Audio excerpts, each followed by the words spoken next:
Sacha Béard à votre service, bienvenue dans Fiche de lecture, le podcast littéraire de Piaf. Toujours à mes côtés, notre bac plus de préféré, Augustin Chakel-Popoulos. Je peux dire un truc sur, Bien sûr. Voilà, sur mon comportement de la semaine dernière, que voilà, vous savez, dans la vie, il y a des moments comme ça où on est extra sensible, voilà, je sais pas, on vous dit bonjour, vous avez envie d'éclater en sanglots, non? Je sais pas, ça nous est tous arrivé. Des mauvais moments? Oui, et la semaine dernière, donc j'étais en trop plein de choses, j'avais les larmes là, à cause de tout un tas d'autres trucs, et ça me ressemble tellement pas.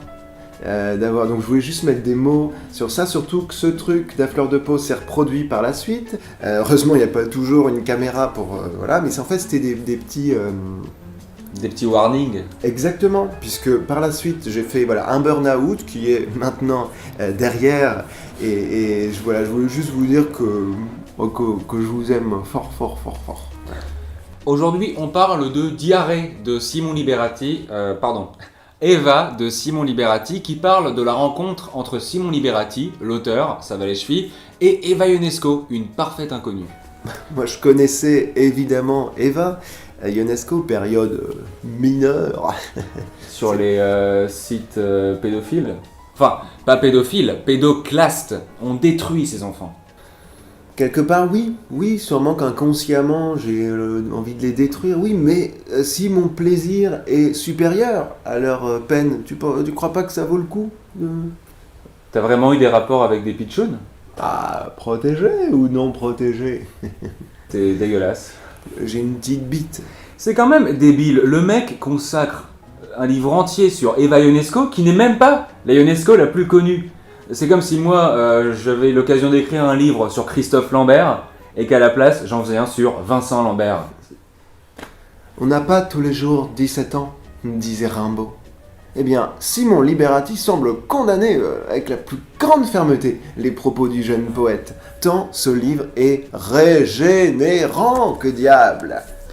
Page 148. La halle Saint-Pierre, coincée sous la butte de Montmartre, ressemble à un chapiteau qu'on aurait planté en bas d'un cirque. En bas d'une crique.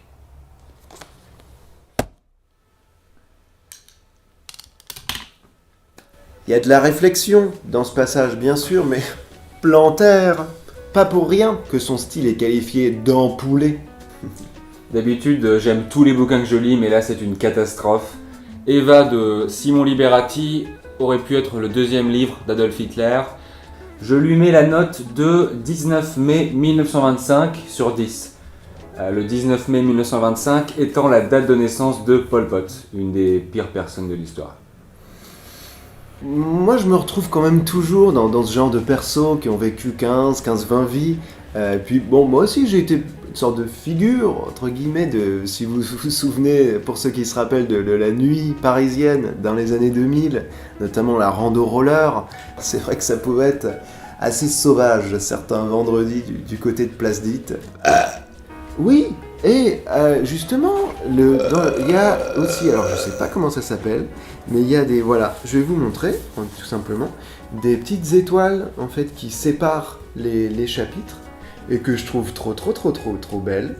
Il y en a là, il y en a un peu partout, je sais pas. Voilà, il y en a là, 3 étoiles.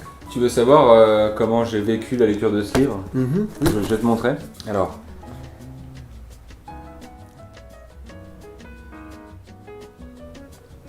Bon. Et là, j'ai lu dans ma tête. T'es d'accord? Maintenant, je vais lire le passage, mais en exprimant à haute voix mes pensées. Ta gueule, ta gueule, ta gueule, ta gueule, ta gueule, ta gueule, ta gueule, ta gueule, ta gueule, ta gueule, ta gueule, ta gueule, ta gueule, ta gueule, ta gueule, ta gueule, ta gueule, ta gueule, ta gueule. Les gars, café?